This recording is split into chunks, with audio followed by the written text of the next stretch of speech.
answers? I think I'm entitled. You want answers? I want the truth! You can't handle the truth! Put the kids to bed, turn down the lights, close the door. Now, buckle in and open your mind for the Roundtable Podcast with your hosts, Shogun and Rhodesian.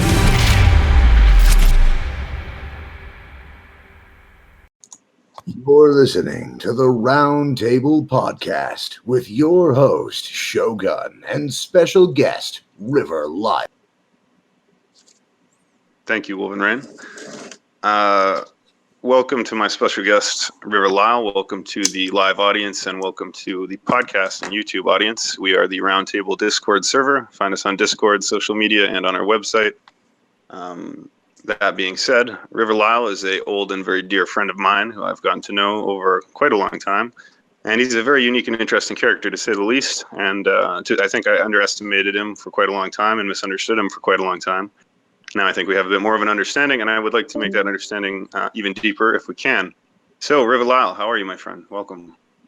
It's good to be here, Shogun, because even though I don't know what we're going to be discussing, I like it when people communicate with each other. I mean, on an equal basis, like just people amongst people communicate.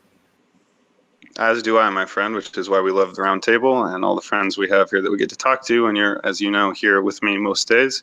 So where would you say, River Lyle, is the best place to start the story of your life? Where would you start? Would you start as a child? Or like, where did you... I would most definitely say that my story did start as a child. Of course, like, from a very young age, I already remember things, like from ages back when I was about 2 years old or 1 year old, going on vacation in airplanes to faraway countries and actually experiencing tropical climates. I wasn't born in a tropical climate myself. I was born in the UK.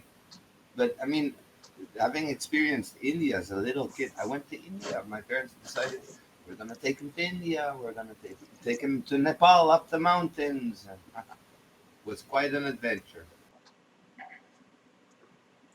So can you tell us a bit about your trips to Nepal? That sounds fascinating. There's not much that I remember about this high place in the mountains we went to, except that there was already a house and a kind of communal area of people welcoming us. I remember basically just being in a kind of environment where the air was cool. Like, I remembered it, from being born into the cool air, but also it was more of a social place. It was more of a social place, this place in the mountains, than, for example, a beachside party. Because before we went to Nepal, we actually stayed in Goa, I believe. That's Goa. Yeah. Near Thailand, right? No, Goa is on the west coast of India. Okay. So were you older when you were in India? No, I was very young when I was in India. Okay. Very young. And then I think we went to Nepal, and after that we went back to Europe. Wow. And you're currently residing in Amsterdam, correct? Now recording. I'm now residing in Amsterdam. That's true. Although, I mean, I've been to many places.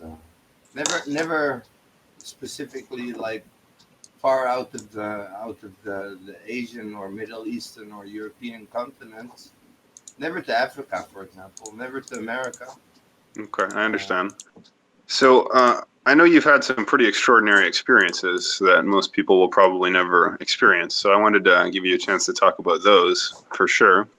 So one of them is I think you've been shot twice in your life. Is that correct? As far as I remember, for example, like memories, they could be false memories. I give you that. But when something leaves a mark in the form of a mental or physical scar, you want to second think. Like you want to backtrack your movements. You want to just know where the fuck did that mark on my life come from. And I do remember 2 instances in my life where it was exactly like being shot. It hurt, like it hurt like a fucking piercing pain, either in the head or in the chest. And the way out was terrible. I mean, just because you don't want to die, you just don't leave a dead body, and you do your best to recuperate. And if you can survive without the severe chest pain or headache, way to go, man. Like seriously, way to go. So can you tell me the story about when your ex-wife shot you? She Something was about never hunting my rabbits. wife. She was never my wife, but she was a girl who I had known since quite young, I mean, extremely young. She was always well known to be hanging around parts of Europe, mainly the Benelux. You know, it's hanging around Amsterdam, Brussels, even going to Germany. She told me her mom was. Okay, but River, tell me about when she shot you. Okay. So after a very uh, rough and difficult relationship with her, that we were actually partners. She was my girlfriend. I was her boyfriend. She lived in my house, and we moved to a new house together. Yeah, And then we broke up simply because she decided to say, you know, I don't care what you think, but you're not the one for me. There's nothing you can do to make me stay, and I'm leaving you. She left me, and I ended up finding out that she didn't like leave the city and leave the country I was in. And I also found out that she was staying in a psychiatric hospital and owned an old hunting rifle that was probably her family or grand family's inheritance that was given to her. Right? So she had a rifle, was staying in a psychiatric hospital, and was shooting rabbits out the window. And I found out the hard way. I mean, at first I thought, hell, if she's really there, I'm gonna go there by myself, and see if I can talk to her or see what she's up to at least. And she was uh, sitting there by the window, actually shooting the rabbits or shooting at the rabbits. And I thought, okay, well, I don't agree with this because I don't like what it looks like. I don't like the fact that it's my ex girlfriend who basically already put me through such a hard time.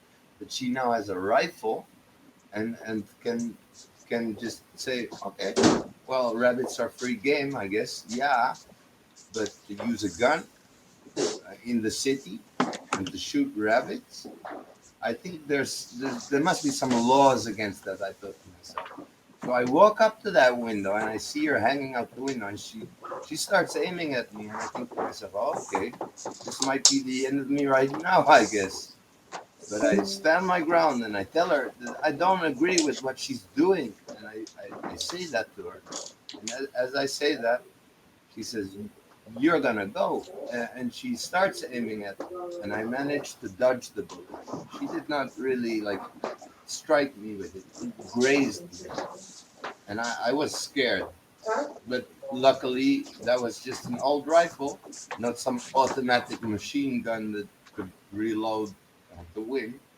And I managed to just flee, turn my tail and run, and think, So okay, River, is this a different story than the one where you had a metal plate over your chest and got shot, or is it the same story?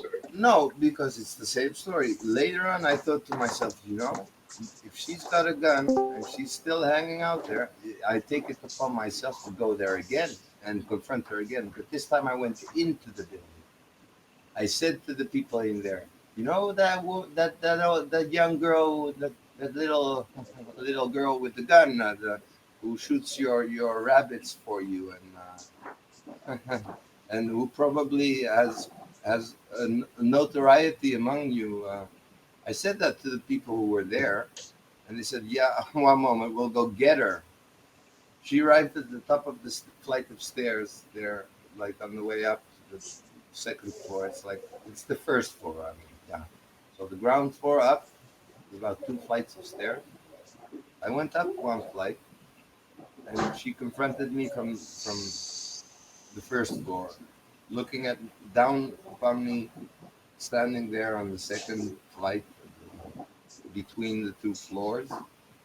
And she said, "Okay, well, what have you got to say for yourself?" And I said, "Well, I came here because you've got a gun and you really hate me that much that you'd shoot at me the first time. Then I might as well be done with my life and see what the afterlife is like, because I don't want to live with myself if someone can hate me that much." I really, that's probably what I would have said to her. Yeah. And she said, "Okay, you got it. That's what you asked for. I'm gonna shoot you right here and now." And because I think I must have come prepared, to just give her a second chance. I might have hung a steel plate in front of my chest, just to, just as a barrier between this gun and the bullet that would fly out. And yes, what I remember is one bullet striking me in the chest. How many bullets after? As many bullets as she would have for a gun. And just because I managed to choke out this bullet, if it went through the steel plate, I would have removed the steel plate and I said, "Oh yeah, yeah, yeah, yeah, nice try, but don't shoot me," and I would have given her a second chance. And she decided to shoot me anyway. I felt the bullet pierce my chest, pierce my heart. I lay there on the halfway flight of stairs, thinking to myself, "Okay, that's that." I lay there with my eyes open. My consciousness drifted from my body until I was looking into my own eyes. I wasn't feeling the pain. I was I was practically just having an out of body experience. I did not physically feel my pain, but mentally, that the weight of of having had such an end was very strong. As I looked down upon myself, I thought, what's going to happen to me now? I'm dead, and she killed me. How can she live with herself? And she thought to herself, probably, how do I get myself out of this mess? She thought. And whatever happened afterwards, is very hazy, because as I lay there and she poured some liquid over my chest, it began to foam and the bullet popped out.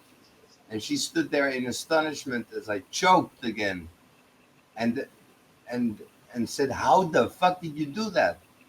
But of course, like, if you see somebody do something like that, not out of their own accord, it wasn't my choice.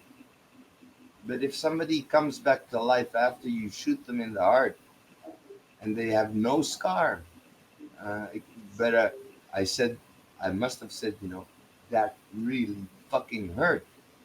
And I carried myself home, like leaning on my bicycle. I decided to walk myself home, back home, and lie down in bed for at least a week with a severe heart attack. Wow. A severe heart attack for a week after being shot twice in the mental hospital in the heart. So do you think, how do you interpret this? Was this a dream? Was this a vision? Was this a supernatural occurrence somehow? And what do you think? It was most definitely all of those things, because I would never have been able to think it up into existence and just have a dream. Although, looking back, if somebody did dream that, uh, they might even be able to wake up with a severe chest pain. So I was always in doubt of this happening to me.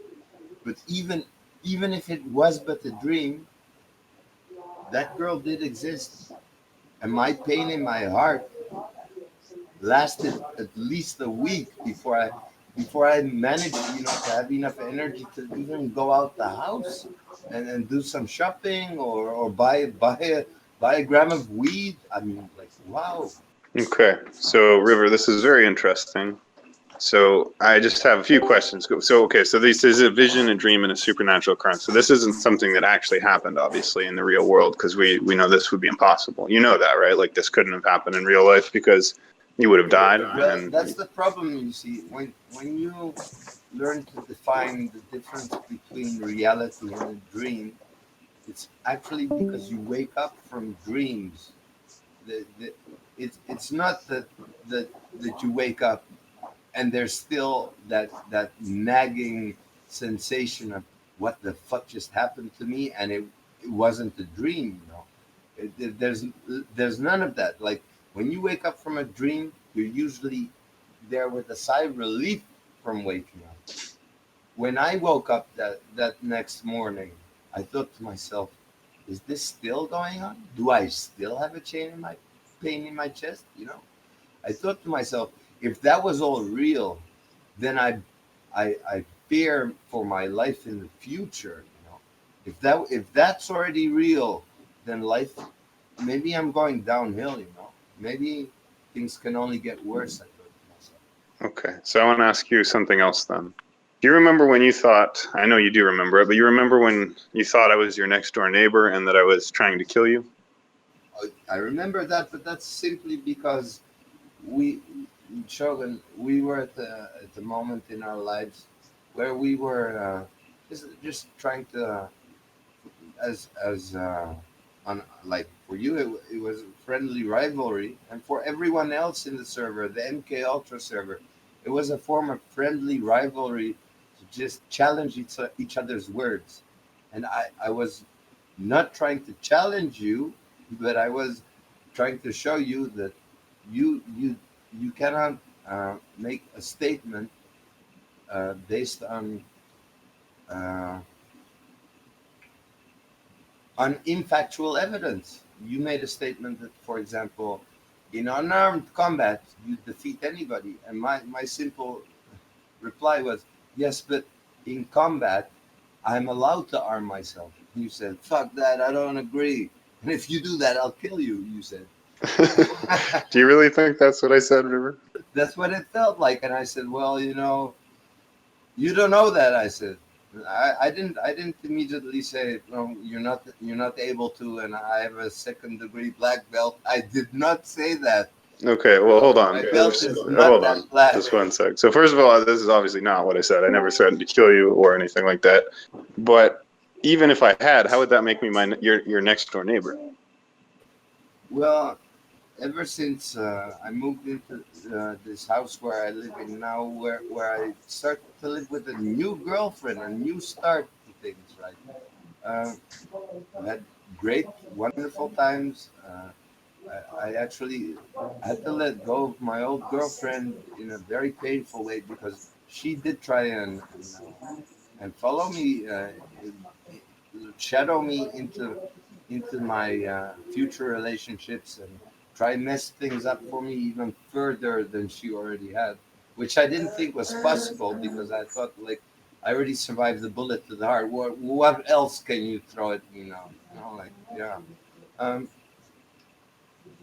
I even see. though even though I moved into this new house that I'm in now with a new girlfriend, actually not 4 years younger like the first one, but more than 20 years older than me.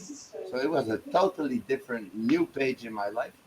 And I noticed people were jealous. Not only was my ex-girlfriend jealous of me actually being able to turn the page, but also my neighbors were jealous that I had such a hot, old, uh, nice looking, voluptuous lady as a girlfriend.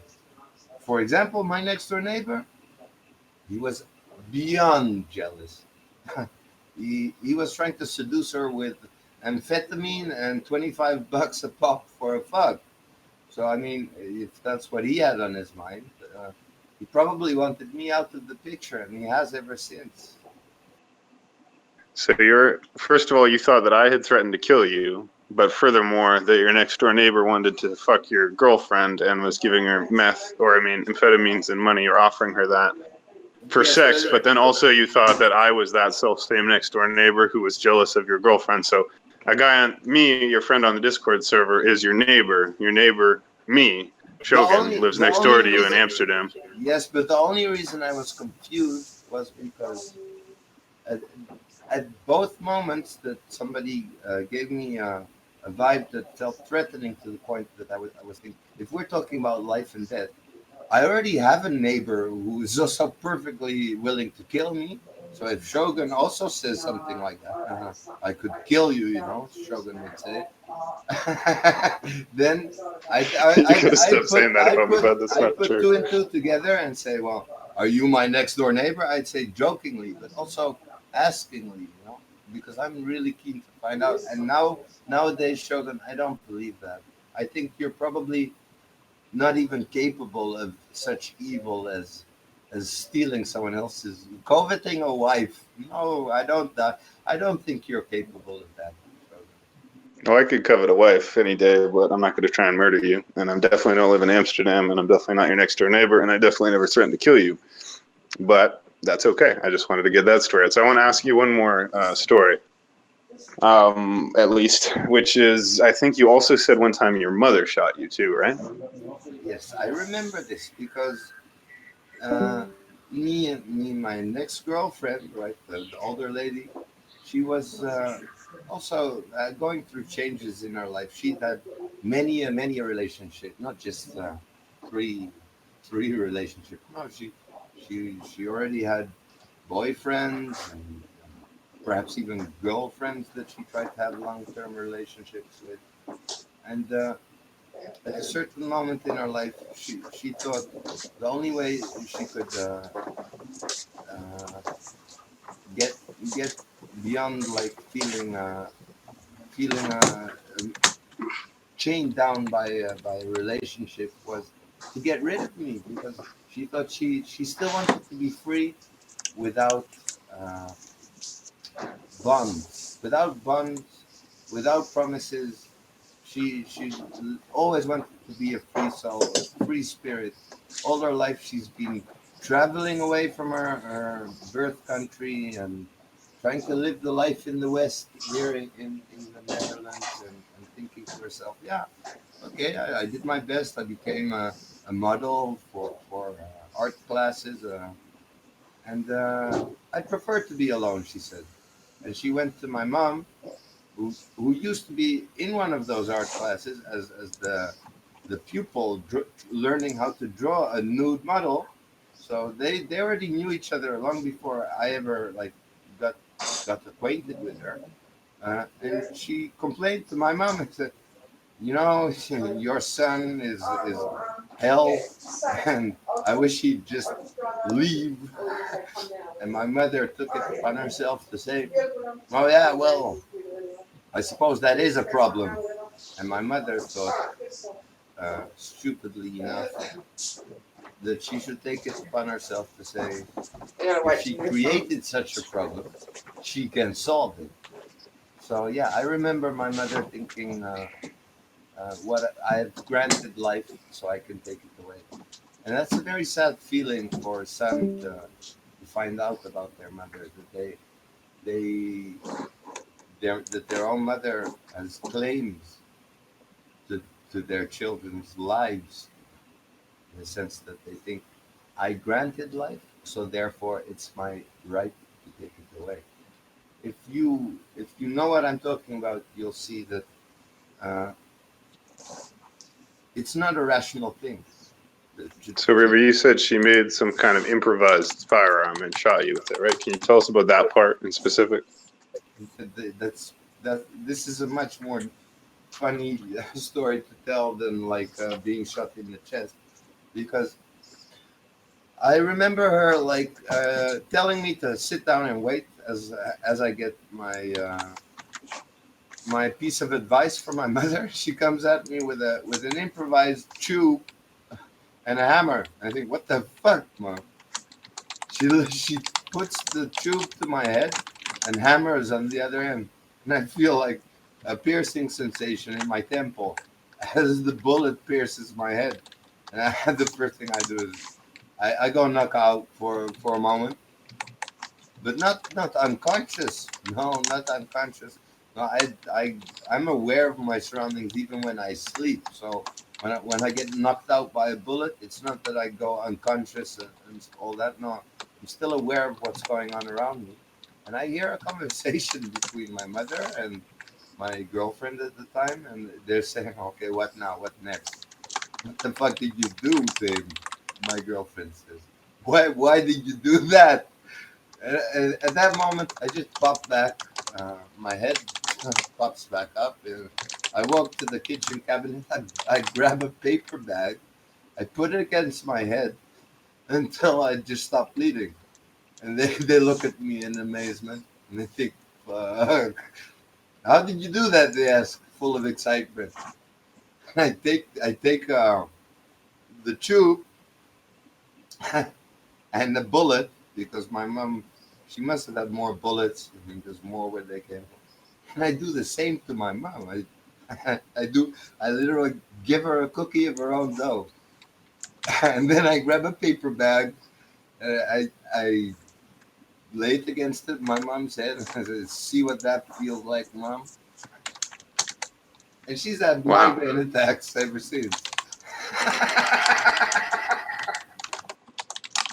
That's an incredible story, River. I'm sorry you've been shot so many times. So that's a few times in the heart and in the head. So last question, and then we'll open the lines up for questions and comments. How many people you told me that you've killed, or how many people do you estimate you've killed in your life? I've been attacked so many times that I, more than often, I don't try to fix what I've done. You know, more than often, I need to defend myself to the death, and it doesn't end up with me dying. It ends up with someone else who I don't even care enough about to even go to a funeral or write a farewell note to. I drag them out into the street. I call the ambulance, the fire department to say that I'm not prank calling, and the police just to make sure that everything keeps or in an orderly fashion, and they remove these dead bodies for me. You know, because it's not my fault that I get attacked, but it's also not within my rights to defend myself. So I've had to kill many more times than than I than people have actually managed to kill me, which is already say more than twice I've died. Okay, or could have died, but many more times than twice have I needed to kill, and that's not funny. No, it's uh, it's very sad because when you live a life on the edge with people actually actively trying to kill you to the point where you don't care what happens to them and you'll do anything to defend yourself, they don't meet nice ends, Charlie. So what is your usual method of killing these people? Whatever is necessary. I But mean, like, if they come at me with grenades, I manage to throw the grenade back at them sometimes. you have caught a grenade midair and thrown them back at the person who threw it. It's tough, I know. Um, Okay, so just one time, thank you. Okay, one sorry, time, River. one time, All right. one time, for example, and this happens even more often than you can imagine. Uh, Not specifically to me, but in general, in life, everyday life, people they prefer not to kill. They prefer to maim you because that leaves a scar and a mark toward you all and anyone who sees it. Okay, so thank you, River, for answering my questions. We're now going to open up all the lines. So if anybody wants to ask a question of River or make a comment or anything, we'll turn it over to the crowd now. Okay, River, I have a Yes, question. that's an open mic for you all. You can all Don't you think that think some of these situations or even ask might questions. We'll be here. don't you think some of these situations you have made up in your head might, due to your disorder, not actually happened? Because you do have a mental disability. It's not technically a mental disability, but that's Oh. a fair point. I should have asked this question to do due diligence to the situation. Are you comfortable of talking about your diagnosis, River? Yes, sir. Okay, so my own diagnosis was never considered complete in the sense that it evolved from starting as a sleeping disorder to then a drug-induced psychosis to then after that more of just a psychiatric problem in the sense that even though I was trying to deal with it myself, my own psychiatric problem, other people were trying to deal with it at the same time, and I just got put in a psychiatric hospital for many months, usually every year, for many years after each other, simply because other people thought it was necessary, against my will or with my consent, sometimes even. But yeah, often enough, it was just how would I say? It was just many things coming together in my life, and right. sometimes it felt good to be in a psychiatric hospital because not only do I meet very interesting people who I learn to value and respect for who they are, they learn to respect and value me for who I am and what I'm going through. And out of how do you say out of common need for like just a bit of love in this cold hard world that we live in, people manage to just even give each other a hug even if they don't know each other and they're trapped in a hospital or uh, even in I'm sure in jail cells, even in jail cells where men are kept separate from the women, there is even enough love to give each other a hug. Don't forget that. I think the men in prison give a little bit more than a hug. Okay, so does anyone else have a question or a comment for River's story?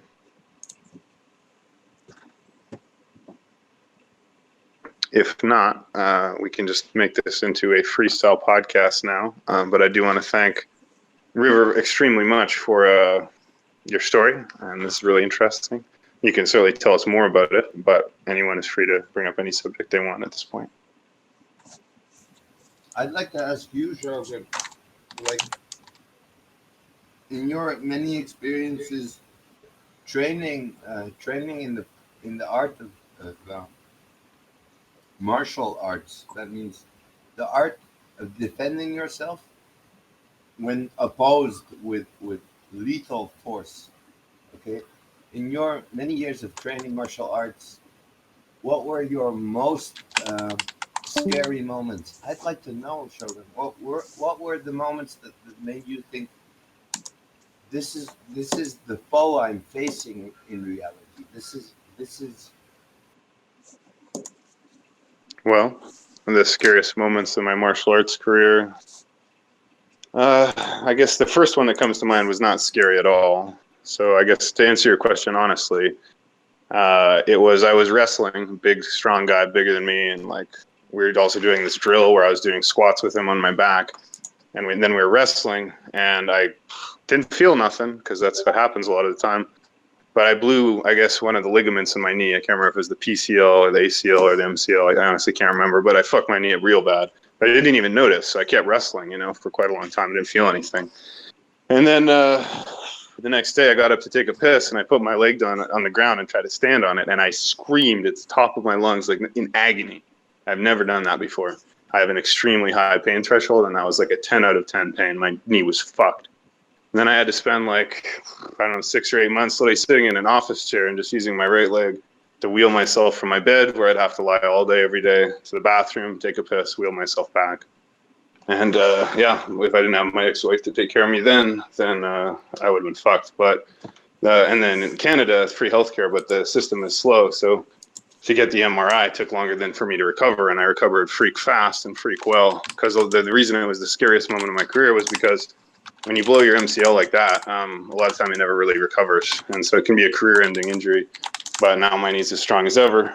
At another point, I did also blow my other knee, so basically same story, just doing a throw, executed it wrong, blew the other knee. So I've blown both my knees. Those are the worst injuries. Another scary moment was when a strong purple belt applied an ankle pick on me, and it went crack, and it literally sounded like you took like a dry broom handle and just snapped it, and it rang through the whole gym.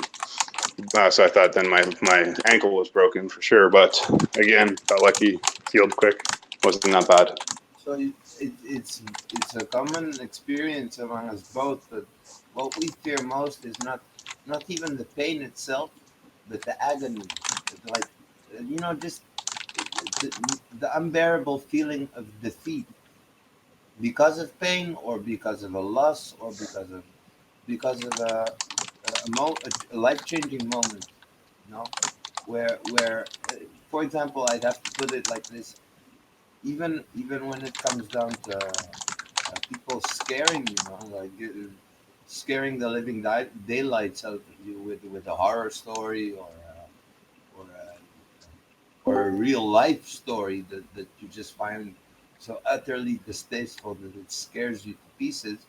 It's the fear, of the agony, or the agony of the fear, even, that is your biggest enemy, isn't it, Joe? I don't know. I'm not afraid of fighting, really. I mean, it's not exactly scary to me. Competition is scary, but it's not because I'm afraid of the fighting. It's because it's the performance anxiety from the crowd. So you have to perform in front of a group of people sitting in the bleachers, the auditorium thing, whatever. It's like a gym or whatever. And so that's really the only part, is the waiting for hours and hours to compete. And it's a very tense environment with a lot of people sitting around getting ready for fights. So it's full of like nervous energy. That's really the only part of fighting I find scary, is competing because of the audience. But in terms of fighting itself, I don't find it scary, and I enjoy it. And injuries don't scare me, but there's the concept of not being able to fight again scares me. And I know that I'm only ever one injury away from a career-ending injury, and the rate of injury in training is about one serious injury every 6 to 8 months. So, I mean, I'm lucky. My body's still good, actually. But Yeah, for me also, it's the fear of not being able to fight again that scares me most, because I know my life has been a fight since day one. Because I've had to deal with the elements around me, just being hostile environment, like wildlife in India willing to eat me, and stuff like that. And I mean, yeah, you learn to be very self-aware when you're faced with amazing amounts of danger in your life, to the point where it's a feeling of, I hope I can perform this fight against whatever it is that's opposing me, or whatever it is I need to bash through. If there's an obstacle that's not supposed to be there, I'm one of the first to say, can I destroy it for us all? I mean, is this in our way? uh, or can I remove it? so, River, why do you think your life is so extraordinarily dangerous? And who are the thousands of people that try to kill you? And what do you think their motivation in trying to kill you is? No, don't worry. There's not thousands.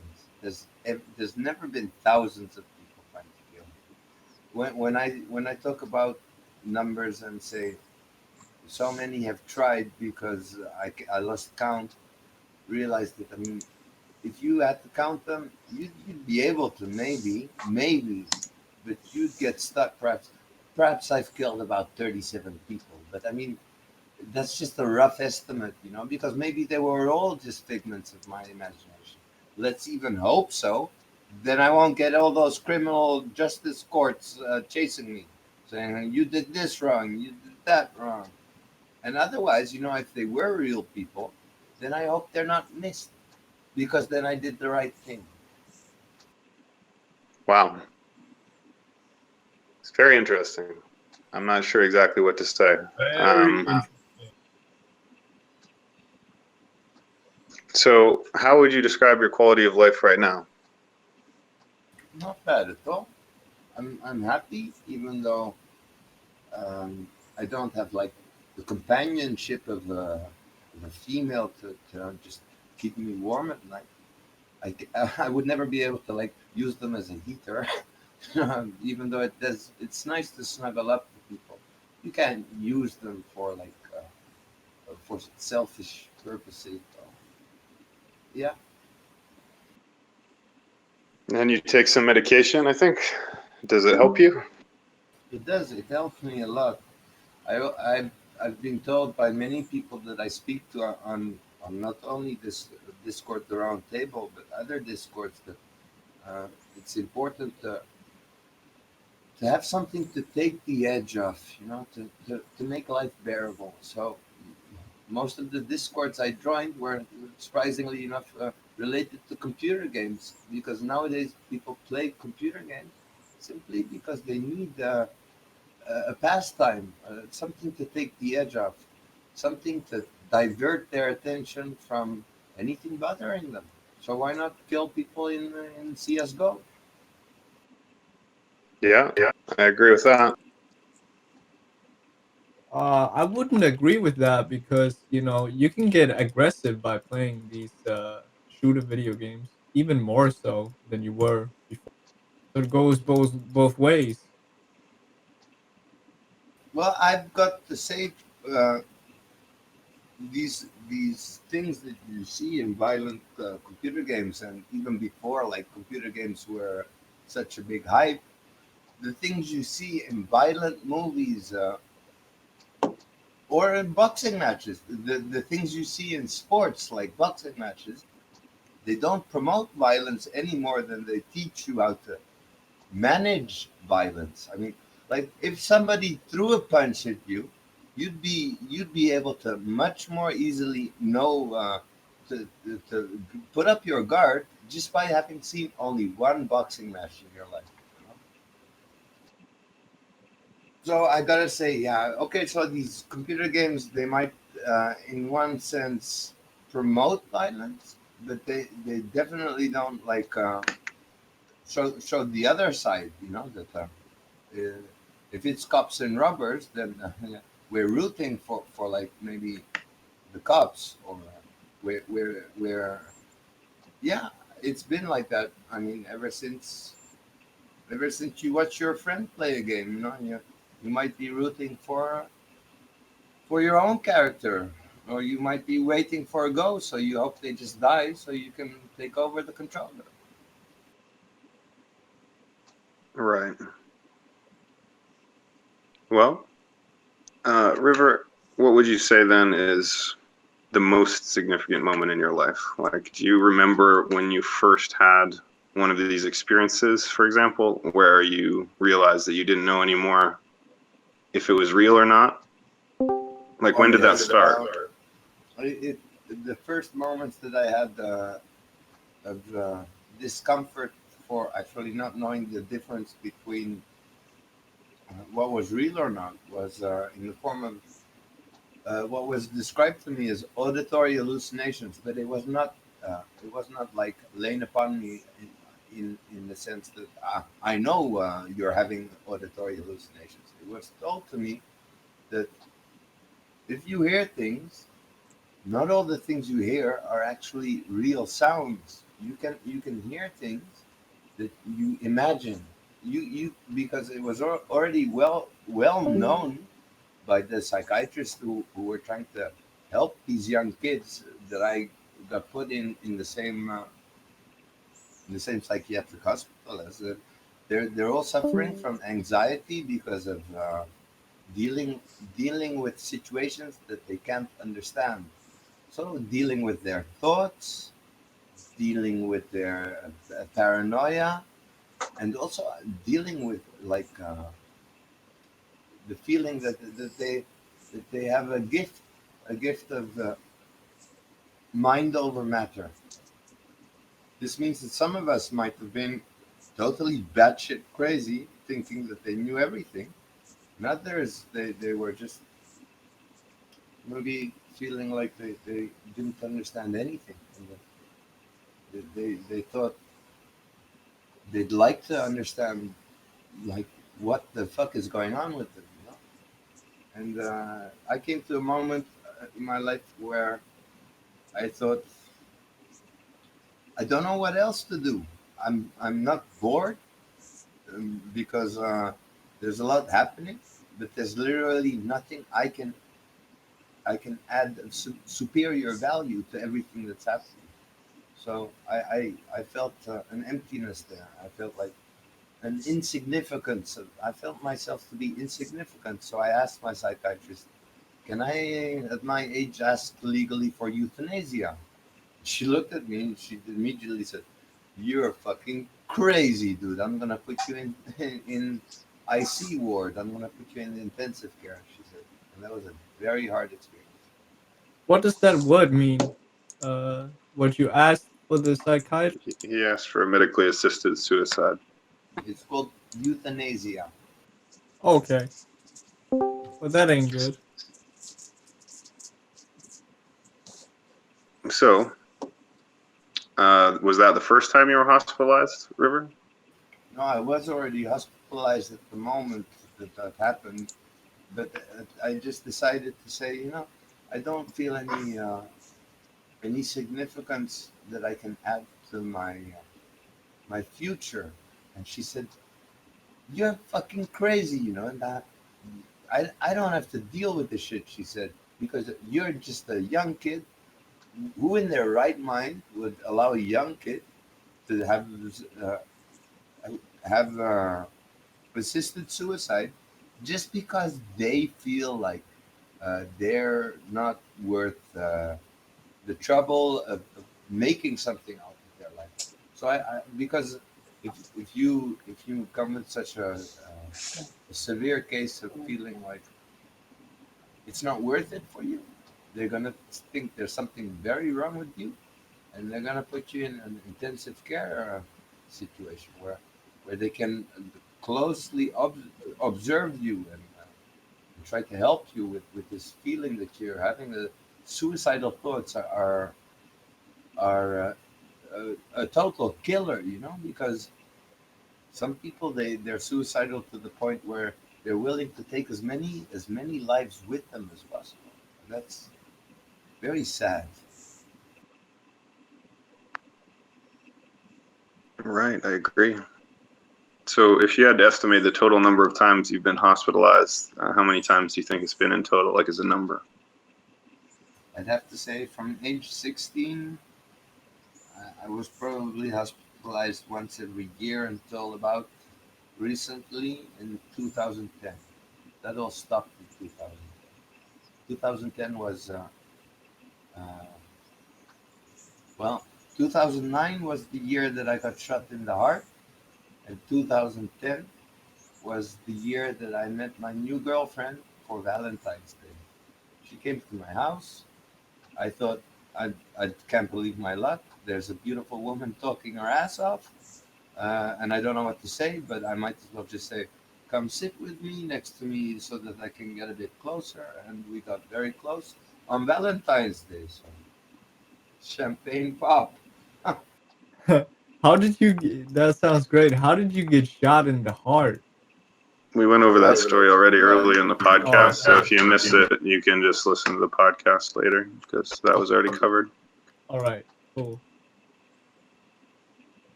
So, River, what happened with that girlfriend that came to your door on Valentine's Day to sit with you on the couch? Did she stick around, or how long were you together?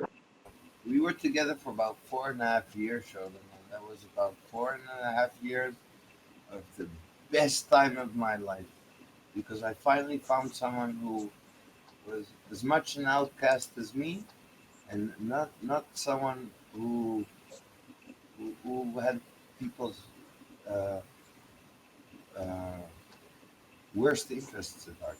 She's someone who has people's best interests at heart, even if she doesn't know how to express it. And I also sometimes don't know how to express it. It's something you can feel about other people, that they're they're there for other people's benefit, not just their own selfish ideals. So I was very happy to meet her, and she provided me not only with a house to live with her in, which I still live in now today. She did move out. She decided to go back to her birth country in Serbia, uh, in former Yugoslavia. She was born in Yugoslavia. And So, so she gave you a house and let you keep it? she didn't give it to me. She left it to me. We both had to sit in this house and have a conversation with the landlord, the housing association representative came to our house and said, "So I heard the story. I heard from the social services that you plan to leave the country back to your own birth country because you have your own house there even, and you are willing to leave the house behind for your partner who you are already living with together in common goods. It's living together with in common goods when you share a house and everything in it as partners." So she said to the person, "Yes, I'm willing to leave this place and leave him everything that I don't want to take with me. And is that possible?" We asked, and they said yes, that should be possible. Wow, that sounds like a kind woman and very lucky break for you in a way. Although, of course, the end of the marriage must have been hard. It wasn't a And marriage. We never got married, but it did feel like we were married because we didn't feel like making it official. That didn't stop us from feeling like we had something. yeah, well, it sounds like you were common law. So when I said marriage, I meant your common law marriage. But yes, not your formally. We're not married. I understand. So, what's can you tell me a little bit about your music projects? Like I know you produce your own original music, which you can find on the Roundtable original content channel. Tell us just a little bit about your musical Yeah, endeavor. but growing up as a kid, like in the '90s, I was I came into contact with people's tastes at the moment, so De La Soul and Milli Vanilli and stuff like that. I thought to myself, you know, this is cool. I mean, they're singing a song, and the main part of the song is the vocals. So I started listening to MTV and staying up late at night to listen to Yo MTV raps. Where they didn't like make make everything about rap. It was also about hip hop, and about funk, and about DJing, MCing. And as I listened to Yo MTV raps, all of a sudden this crazy white boy Eminem decides to hijack the show and create a whole MTV series called what was it called? Something, the Eminem Show, something like that. And I thought to myself, yeah, I mean, sure, we can even call in to the studio and ask questions or say how much we like him. I decided to take it upon myself to even write the song myself and sing it. All it takes is a tape recorder and a microphone. You can sing a song. Uh, and I did record a song. It got heard, and the guy Eminem decided to visit me and just stick in a verse in between and say, "Okay, man, your song, we're gonna release it." And I said, "Yeah, man, but you're gonna have to release it for free because I don't want to be famous. And if you're gonna release it on an album, or you're gonna release it as a as a song, uh, make it a promo album, make it a promotional thing, not something you're trying to sell." Because I never wanted to be famous. I just wanted to like have a song, few songs even. So you did a collaboration with Eminem, and then Eminem released that collaboration on his own album, but didn't give you credit because you didn't want the credit. Is that how that happened? He visited you? He didn't make an album out of it. He made a Yeah, well, it was called an album. It was called the 2000 Collaboration Album, and it had one song called "Proceed with Caution," featuring Eminem, with the first song being by Benefit, and that was my artist name. I want to capture the true essence of hip hop. I'm gonna call myself Benefit. Yeah, man, because I just wanted to add something right there to your 2000 collaboration. So I'll make this song, and he noticed me. He came to my mom's house there where I still live, and he spit some verse in between like about the shoulder missiles and forming like photon and beaming off like electron. I don't know. Anyway, the guy he he he took it upon himself to like make an album out of it, but it got lost in the big collection of Eminem albums that were out, and mostly it was just copied so much it became a free album, a promotional thing for him mostly, but also for his whole posse. The whole D12 group was already being formed around the year 1999 and 2000, and most of them were already rapping on that album. Like you'd hear voices that you could recognize even in modern day recordings, still coming back today. Wow. I remember D12, Purple Hills, Bizarre, that big fat guy. Pretty cool, man. There was I'll actually I'll so that you can copy it. I'm gonna share that album. It's called 2000 Collaboration. It's got I think it's got about 16 songs. Um, a few of them I already have on my YouTube channel, but uh, anyway, I mean, I only did one song, and I never thought much of it, and I never really went back into the hip hop scene. But later on in life, like about 6 years later or something, I thought, yeah, well, I've been going through some shit. I'm gonna write some more songs, and I did.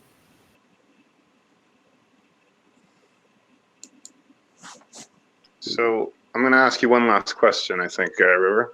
Since this is a conspiracy theory server, what's your take on the whole conspiracy thing? Are you a big conspiracy theory guy? Do you see yourself that way?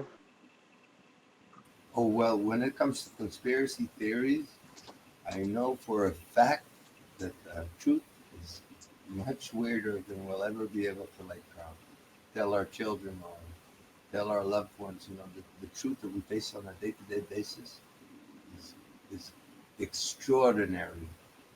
The truth is much weirder, much more deep, much more strange than anybody could ever like fit into some screenplay or some book. Very well said. Couldn't agree with you more. I think that's a strong note to end this recording on, River, although I'm happy to go on if you have anything else you want to say. No, But actually, that was a nice... I need to take a break and make something to eat and smoke some more cigarettes, man. I mean, I'm tired. Okay, man. Well, I really appreciate you taking the time out of your day to come on the Roundtable podcast. You're welcome to participate anytime, as you know, and thank you for being part of the community, my friend. You too. I really enjoyed talking to you, Shogun. I really enjoyed it, man. That makes me happy, bro. I enjoyed it as well. Thanks, everybody, for coming. Thank you to Aviator and Queen